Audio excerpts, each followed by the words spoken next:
Biotechnology principles and processes के chapter में हम इन क्वेश्चंस के हेल्प से कुछ इंपॉर्टेंट कॉन्सेप्ट को डिस्कस करेंगे। चैप्टर में एक जो बड़ा कॉन्सेप्ट है जिस पर अक्सर बच्चे को प्रॉब्लम रहती है, that is related to screening, जिसमें एंटीबायोटिक रेजिस्टेंस के जीन का यूज करके हम ये स्क्रीन करते हैं, ये पहचानते हैं कि कौन से बैक्टीरिया में आपका रिकॉम्बिनेंट प्लाज्मिड आ गया है, किसमें नहीं आ पाया है। लगातार डाउट बना रहता है यहां पर बच्चे का। उससे रिलेटेड भी 2 पॉइंट लूंगा, 2 क्वेश्चंस लूंगा जिसमें स्क्रीनिंग के प्रोसेस को एक्सप्लेन करूंगा। दोनों को मिलाकर जो कॉन्सेप्ट डेवलप होगा उसके बाद आपके पास स्क्रीनिंग का कोई डाउट बचना नहीं चाहिए, आपके ये कॉन्सेप्ट एकदम क्लियर हो जाना चाहिए। Now we move to our questions. पहला क्वेश्चन हमने यहां डिस्कशन में लिया जिसमें आपसे एकदम बेसिक पॉइंट पूछा गया। आपसे क्वेश्चन पूछा गया है कि रेस्ट्रिक्शन एंजाइम्स कौन बनाता है। आप अच्छे से पहचानते हैं रेस्ट्रिक्शन एंजाइम्स क्या हैं, जो रेस्ट्रिक्शन साइट पर डीएनए को कट करने की प्रॉपर्टी रखते हैं।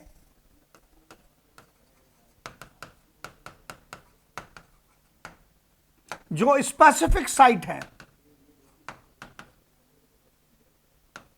पर डीएनए को कट करने की प्रॉपर्टी रखते हैं। कौन इनको बनाता है? इनको नेचुरली बनाते हैं कौन? बैक्टीरिया। बिल्कुल, ज्यादातर बच्चे को आंसर याद होता है, रटना भी पहले जरूरी है। हां, आगे और कॉन्सेप्ट जोड़ूंगा कि बैक्टीरिया ने इनको क्यों बनाया। आपसे क्वेश्चन पूछा जा सकता है कि बैक्टीरिया इनको क्यों बनाते हैं, क्या पर्पज है।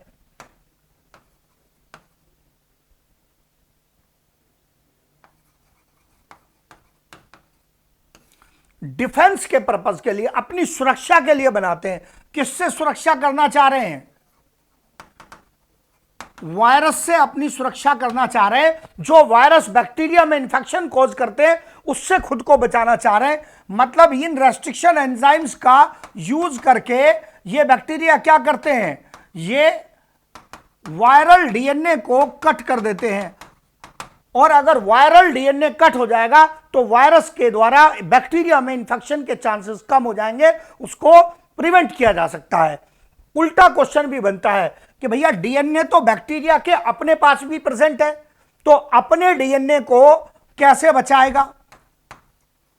सेल्फ डीएनए प्रोटेक्शन कैसे होगा? देखो, मैंने एक क्वेश्चन से मल्टीपल कॉन्सेप्ट एक्सप्लेन किए हैं और इसका आंसर अगर आपको याद है थोड़ा भी तो आप बताएंगे कैसे। Methylation, methylation of restriction sites. Restriction sites में जो सीक्वेंस है उसके नाइट्रोजन बेसिस को मॉडिफाई कर दिया जाता है, उसमें मिथाइल ग्रुप ऐड कर दिया जाता है ताकि रेस्ट्रिक्शन एंजाइम उसको पहचान ही नहीं पाए, और बाइंड नहीं करेगा, पहचानेगा नहीं तो कट भी नहीं करेगा। यह पूरा कॉन्सेप्ट आ गया। मैं इसको ऐसे कहता हूं कि अगर किसी दूसरे को मारने के लिए बम बनाया है तो भाई पहले अपनी खोपड़ी तो बचानी पड़ेगी ना। अपने ही सर पे फट गया तो उससे बचाव कहां हुआ, उससे तो और खोपड़ा उड़ जाएगा। तो अपनी खोपड़ी बचाने के लिए बैक्टीरिया ने क्या किया है? पहले प्रोटेक्शन तैयार किया है, और उसका आंसर क्या है यह भी अलग से क्वेश्चन बन सकता है, दैट इज मिथाइलेशन। ये आप देखो, पहले क्वेश्चन में इतने मल्टीपल कॉन्सेप्ट को मैंने कवर कर दिया, सारी कहानी आ गई है इससे रिलेटेड। बाकी ऑप्शंस का उससे लेना देना नहीं है। Now moving to next question. अगला क्वेश्चन आता है जिसमें आपसे पूछा गया which is not a desirable feature in a plasmid used as a vector. बहुत बढ़िया क्वेश्चन है, एनसीईआरटी के पॉइंट से रिलेटेड है। इनमें से कौन सा ऐसा फीचर है जो कि डिजायरेबल नहीं है? Multiple sites for same restriction enzyme. Same restriction enzyme, आरी मतलब आरी काटने वाली आरी, रेस्ट्रिक्शन एंजाइम भी तो काटते ही है ना।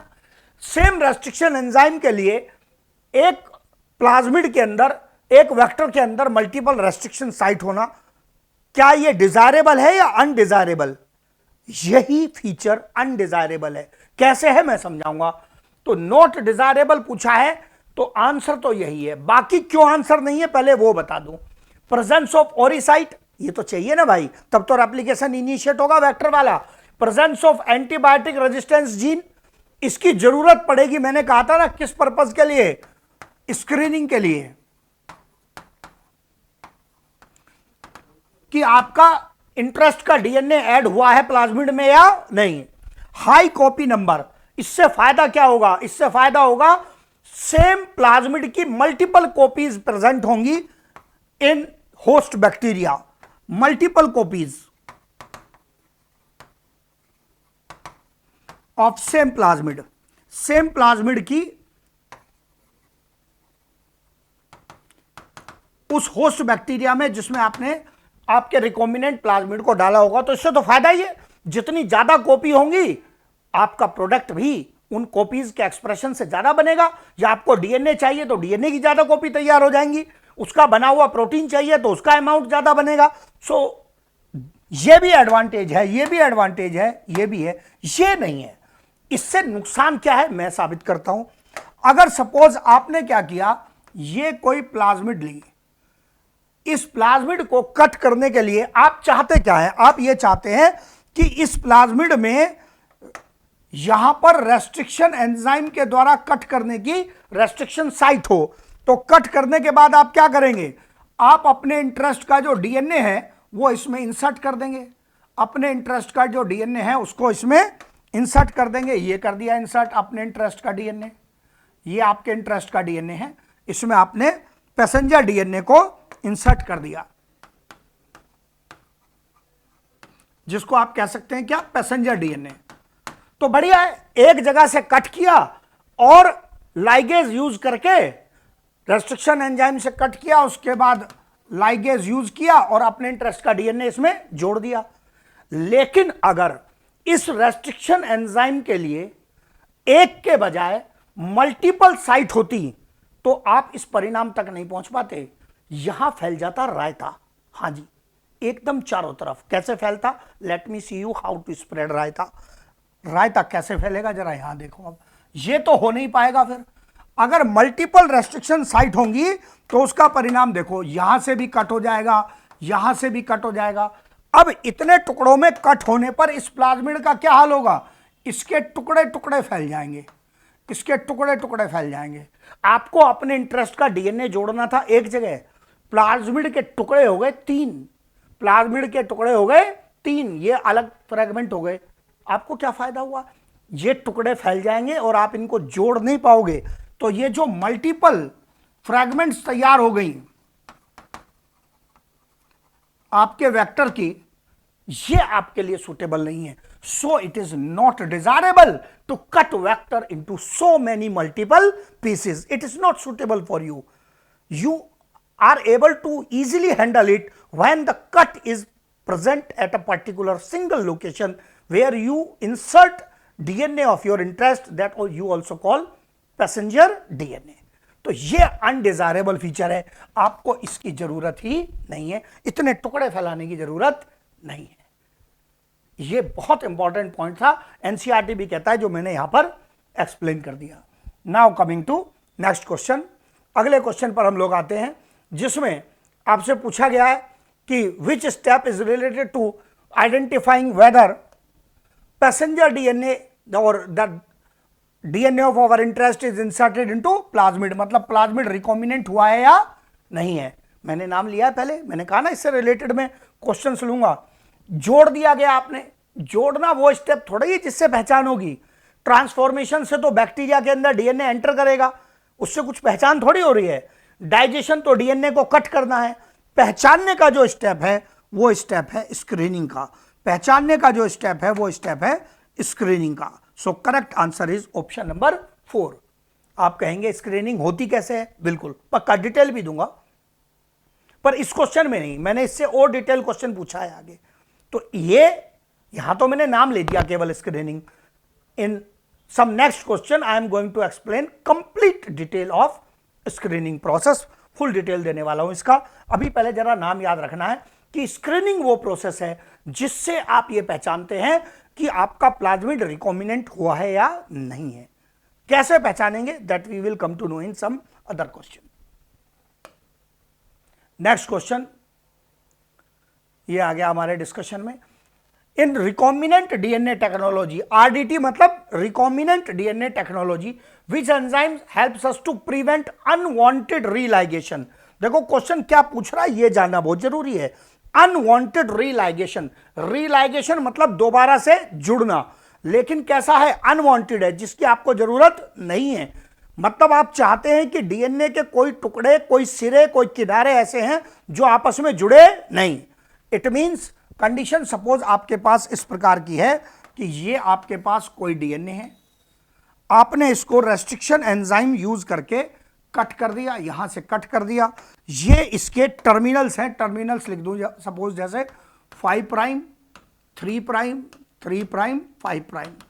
अपनी छोटे बच्चों वाली पॉइंट याद करो, किसी भी डीएनए फ्रेगमेंट में उसके 5 प्राइम सिरे पर क्या होगा, फॉस्फेट, 3 प्राइम पर क्या होगा, OH, 3 प्राइम पर क्या होगा, OH, 5 प्राइम पर क्या होगा, फॉस्फेट। जब आपने इसको रेस्ट्रिक्शन एंजाइम से कट कर दिया ना, तो कट करने के बाद भी स्थिति यह रहेगी कि ये टुकड़े तो हो गए इसके, ये टुकड़े हो गए इसके।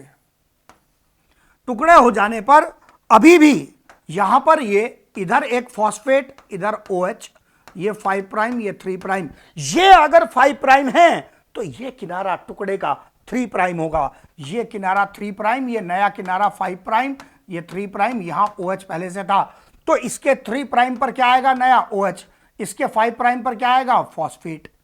ये बहुत इंपॉर्टेंट, वहीं जाकर जुड़ेगा, और इधर फॉस्फेट और इधर OH। ये था आपका 5 प्राइम फॉस्फेट का, और ये था आपका 5 प्राइम फॉस्फेट का।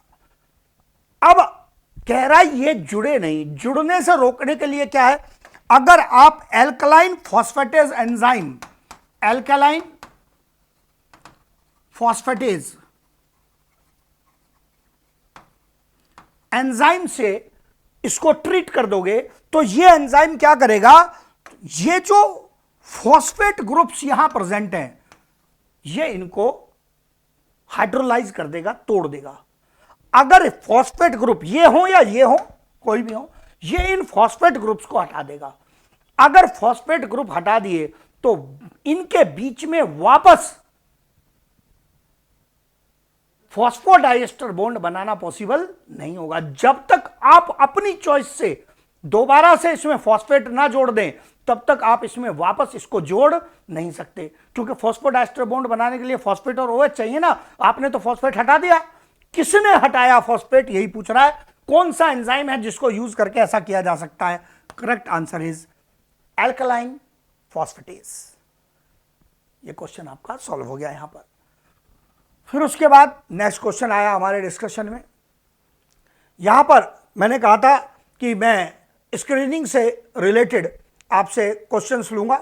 क्वेश्चन क्या कहता है, पहले क्वेश्चन की लैंग्वेज को समझना है, थोड़ा लेंथ है क्वेश्चन में।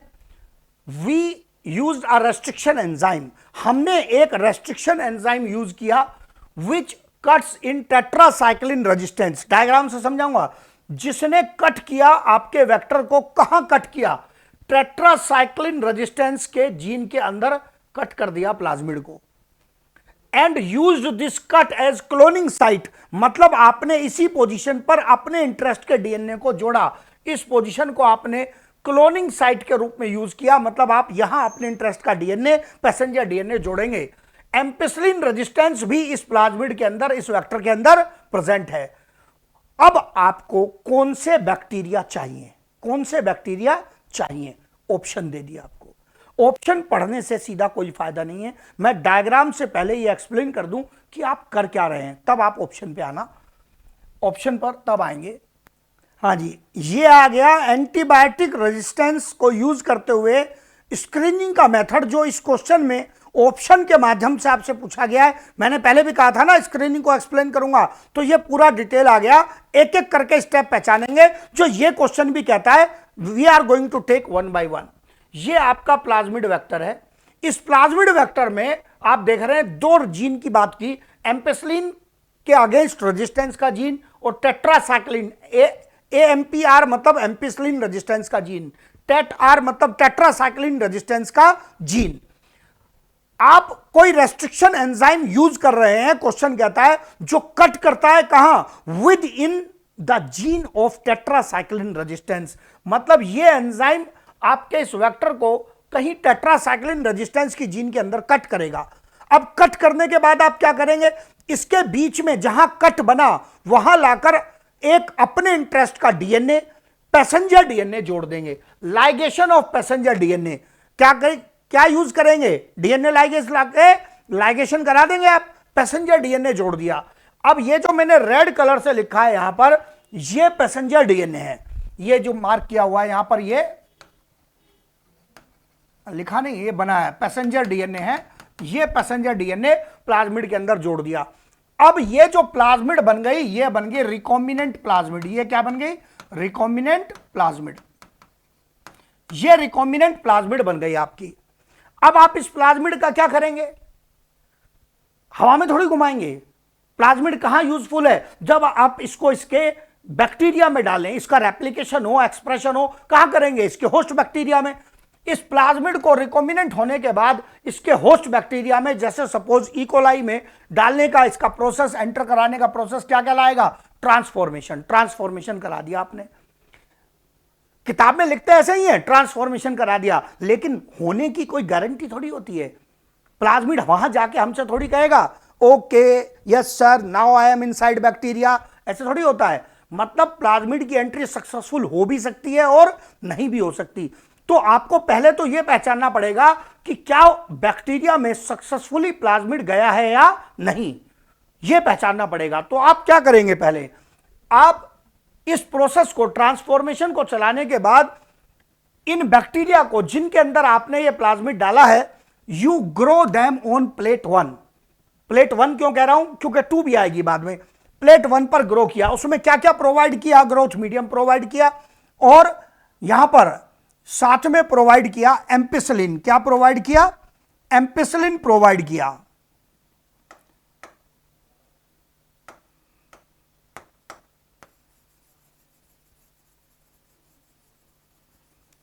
ये एम्पिसिलिन प्रोवाइड किया, एम्पिसिलिन प्रोवाइड किया। बैक्टीरिया के अंदर अगर प्लाज्मिड गया होगा तो एम्पिसिलिन रेजिस्टेंस उसके अंदर प्रेजेंट होगा, क्योंकि प्लाज्मिड में एम्पिसिलिन रेजिस्टेंस का जीन है और वर्क कर रहा है। एम्पिसिलिन रेजिस्टेंस के जीन ने वर्क किया तो क्या होगा? बैक्टीरिया ग्रो कर जाएंगे, यस। लेकिन अगर एम्पिसिलिन रेजिस्टेंस के जीन ने वर्क नहीं किया तो क्या होगा? बैक्टीरिया ग्रो नहीं करेंगे। जो बैक्टीरिया ग्रो नहीं किए, इनमें प्लाज्मिड गया ही नहीं है, ये नॉन ट्रांसफॉर्मेंट्स हैं। ये नॉन ट्रांसफॉर्मेंट्स हैं, ये आपको चाहिए ही नहीं, इनको तो आप रिजेक्ट कर देंगे। ये ऐसे बैक्टीरिया हैं जिनका आपके लिए कोई यूज नहीं है। आपको जरूरत है उनकी जिनमें प्लाज्मिड गया है। वो कौन से हैं? जो एम्पिसिलिन की प्रेजेंस में ग्रो कर पाए। इनका रिजल्ट क्या होगा? जैसे ये मैंने प्लेट 1 बनाई है, ये यहां की कनेक्टिविटी है, ये इसकी प्लेट है। जो ग्रो नहीं कर पाए, टाटा बाय बाय। जो ग्रो कर गए, ये कॉलोनी है उनकी। मैंने इन कॉलोनीज को नंबर दिए, बहुत ध्यान से देखना है। मैंने इन कॉलोनीज को नंबर दिए, कॉलोनी नंबर 1, 2, 3, 4, 5। ये वो बैक्टीरिया है जिनमें प्लाज्मिड है, पर हमें अभी भी ये नहीं पता कि वो प्लाज्मिड एक्चुअली में रिकॉम्बिनेंट है या नहीं है। मैंने कहा ना, हमें थोड़ी बताएगा प्लाज्मिड कि मैं रिकॉम्बिनेंट हो गया हूं, बोल के बताएगा क्या भाई? प्रोसेस से पता चलेगा, स्क्रीनिंग चल रही है। इसका मतलब हम जानना चाहते हैं कि इन बैक्टीरिया के अंदर सच में रिकॉम्बिनेंट वाला प्लाज्मिड है या नहीं। इसके लिए क्या करेंगे? इस प्लेट 1 की एक रेप्लिका तैयार करेंगे। क्या तैयार करेंगे? रेप्लिका। कैसे तैयार होती है रेप्लिका? ध्यान से देखना, मेरे पॉइंट को पहचानना। प्लेट 1, इस पर बैक्टीरिया की कॉलोनीज हैं 1, 2, 3, 4, 5। प्लेट 2 लेंगे, उसके अंदर आप ग्रोथ मीडियम लेंगे, टेट्रासाइक्लिन लेंगे और साथ में प्लस एम्पिसिलिन भी लेंगे। ये सब ग्रोथ मीडियम के साथ टेट्रासाइक्लिन, एम्पिसिलिन। अब इसमें आपने क्या किया? इसकी कॉपी तैयार करनी है आपको। प्लेट 1 के ऊपर बैक्टीरिया की कॉलोनीज हैं, प्लेट 2 के अंदर ग्रोथ मीडियम है, किनारे तक भरा हुआ है। प्लेट 2 को 1 के ऊपर ऐसे टच करेंगे, बहुत ध्यान से देखना है। प्लेट 2 को 1 के ऊपर यूं टच करेंगे और टच करके उसके बराबर में ही ऐसे ही रख देंगे। आई रिपीट, प्लेट 2 को 1 के ऊपर टच करेंगे और टच करके उसके बराबर में ऐसे ही रख देंगे, ये रख दी, अभी खाली है। सूटेबल टेम्परेचर पर जब आप इसको रख देंगे तो इस पर कुछ बैक्टीरियल कॉलोनीज ग्रो करेंगी, कुछ ग्रो नहीं करेंगी। ये बनाया मैंने रिजल्ट, कुछ ग्रो करेंगी कुछ ग्रो नहीं करेंगी। एक कॉलोनी बनाई मैंने यहां जो ग्रो कर रही है, और एक कॉलोनी बनाई यहां जो ग्रो कर रही है। दिमाग का उपयोग करना, दिमाग का। ये कॉलोनी नंबर कौन सी है? ये कॉलोनी नंबर कौन सी है? करेक्ट आंसर है, ये है कॉलोनी नंबर, बोलूंगा ये है कॉलोनी नंबर 2। जिसने भी 1 आंसर दिया है ना वो खतरे में है। ये है कॉलोनी नंबर 2। ऐसे करके रेप्लिका बनाई थी ना तो ये 5 वाली इधर होगी ना, और अब ये आसान हो जाना चाहिए। ये है कॉलोनी नंबर 4। बहुत ध्यान से, क्या कॉलोनी नंबर 2 और कॉलोनी नंबर 4 टेट्रासाइक्लिन की प्रेजेंस में भी ग्रो कर गई? यस। एम्पेसिलिन तो इधर भी था, क्या वो टेट्रासाइक्लिन की प्रेजेंस में भी ग्रो कर गई? यस। इसका मतलब उनका टेट्रासाइक्लिन रेजिस्टेंस भी वर्क कर रहा है। एबल टू ग्रो, जो ग्रो कर गई किसकी प्रेजेंस में? टेट्रासाइक्लिन रेजिस्टेंस उनका क्या है? एक्टिव। इसका मतलब इसमें हमारे इंटरेस्ट का डीएनए है ही नहीं, क्योंकि उसको कट करके ही तो बीच में डीएनए डाला था। इसका मतलब उसमें हमारे इंटरेस्ट का डीएनए है ही नहीं। ये हमारे लिए नॉट यूजफुल है, ये नॉन रिकॉम्बिनेंट है, ये हमारे लिए यूजफुल नहीं है, क्योंकि हमारे इंटरेस्ट का डीएनए ही नहीं है इसमें। हमें कौन सी कॉलोनी चाहिए? जो ग्रो नहीं कर पाई, जो ग्रो नहीं कर पाई। आप कहेंगे जो मर गया उसको कहां से लाएंगे? इसीलिए तो 2 प्लेट मेथड है, क्योंकि उसका सैंपल कहां प्रेजेंट है? प्लेट नंबर 1 पर। कौन सी कॉलोनी ग्रो नहीं कर पाई? प्लेट नंबर 2 पर। कॉलोनी नंबर 1 ग्रो नहीं कर पाई, कॉलोनी नंबर 3 और 5 ग्रो नहीं कर पाई। सो colony number 1,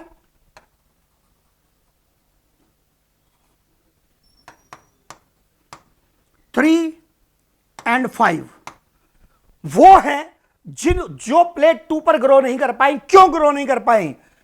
lost tetracycline resistance. इनका टेट्रासाइक्लिन रेजिस्टेंस क्या हो गया? Lost due to insertional inactivation.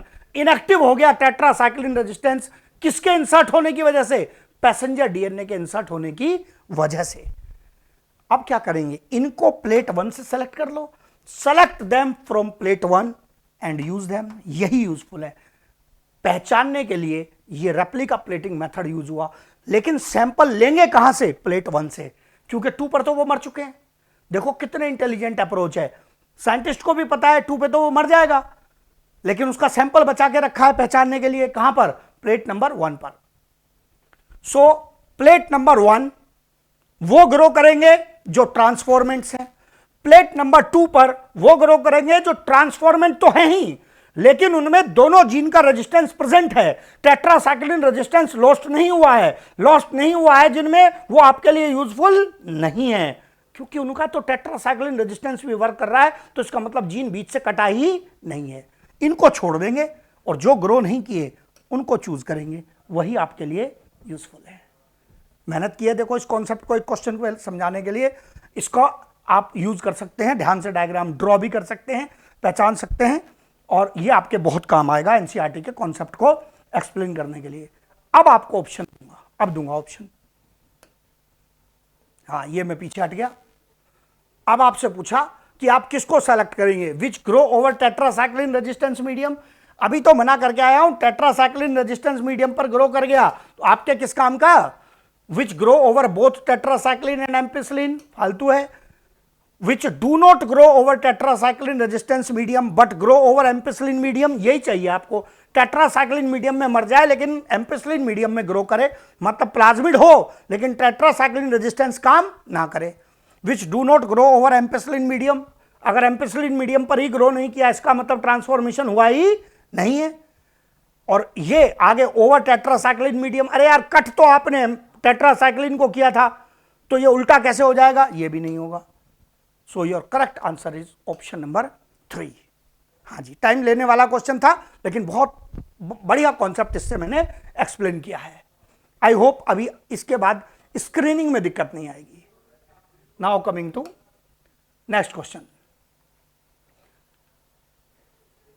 अगला क्वेश्चन में आपसे पूछा गया primers used in PCR are. यह क्वेश्चन आपको केवल एक धोखे के अगेंस्ट सतर्क करने के लिए है। सामान्य रूप से आप क्या देखते हैं, पढ़ते हैं डीएनए रेप्लिकेशन में जो प्राइमर्स होते हैं वो किसके बने होते हैं, आरएनए के। लेकिन बाद में इन प्राइमर्स को बायोलॉजिकल मेथड रिप्लेस करता है, उसकी जगह डीएनए जोड़ता है। जब पीसीआर में आप प्राइमर यूज करते हैं तो आपके पास रिप्लेसमेंट का कोई साधन नहीं है, प्राइमर आप डाल रहे हैं। तो यार आरएनए क्यों डालेंगे, प्राइमर आप पहले से डीएनए का फ्रेगमेंट डाल देंगे ना।